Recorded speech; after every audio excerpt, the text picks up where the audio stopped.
ના રોજ દ્વારકા મુકામેથી એક જીપ ચોરીનો બનાવ બનેલ છે, જેમાં બનાવની હકીકત જોઈએ તો એવું છે કે દ્વારકા પોલીસ સ્ટેશનના પીએસઆઈ બારસિયા જે પોતે નાઇટમાંથી 5 વાગે પરત થયા ત્યારે એમણે તથા ડ્રાઈવરે આ વાહન છે, સરકારી વાહન બોલેરો જીપ, એના નંબર GJ18-7269 છે. એ બોલેરો છે અહીં દ્વારકા પોલીસ સ્ટેશનના કમ્પાઉન્ડમાં રાખેલું હતું અને સવારે બીજા ડ્રાઈવરે આવી અને આ ગાડી સંભાળવાની હોય તો એ સંભાળવાની વચ્ચે એમણે ગાડીમાં પોતે ચાવી રાખી દીધી અને પોતે પોતાની ડ્યુટી પૂરી કરીને જાય ત્યારે હાથોહાથ બીજા ડ્રાઈવરને આ ગાડી સોંપવાની હોય છે. એમ કરવાને બદલે વચ્ચે 4 થી 5 કલાક જેટલો ગેપ રહ્યો. એ દરમિયાનમાં સવારે 8:15 વાગ્યાના સુમારે આ ચોર ઈસમ છે એ પોતાની મરજીથી ગાડીની અંદર બેસી અને ગાડી હંકારીને લઈ ગયેલ.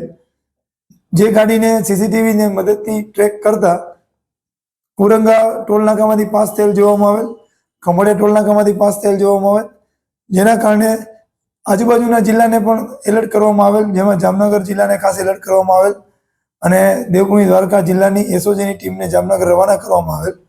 જામનગર એલસીબી તથા દેવભૂમિ દ્વારકા એસઓજીની ટીમે સંયુક્ત ઓપરેશન સાથે અંબર ચોકડી પાસેથી આ ગાડીને પકડી પાડેલ અને અંદરથી ચોર ઈસમને પકડી પાડેલ. ચોર ઈસમનું નામ પૂછતા તેનું નામ મોહિત અશોકભાઈ શર્મા છે, જે ગાંધીધામનો રહેવાસી છે. એની ઉપર ભૂતકાળમાં પણ ગાંધીધામમાં ગુના દાખલ થયેલા છે અને ત્યાંના ગજગરાના સમાચાર પણ આવેલા છે. આ માણસ છે એ પોતે ચોરી કરી અને વાહન લઈ જવા માંગતો હતો, પોતાના ફાયદા સારું એને વેચી નાખવા માંગતો હતો. કદાચ બીજું કોઈ કારણ પણ હોય, પણ અત્યારે એ ગોળ ગોળ વાતો કરીને સમય વ્યતીત કરી રહ્યો છે. આ માટે એના રિમાન્ડ માંગવાની કાર્યવાહી પણ ચાલુમાં છે.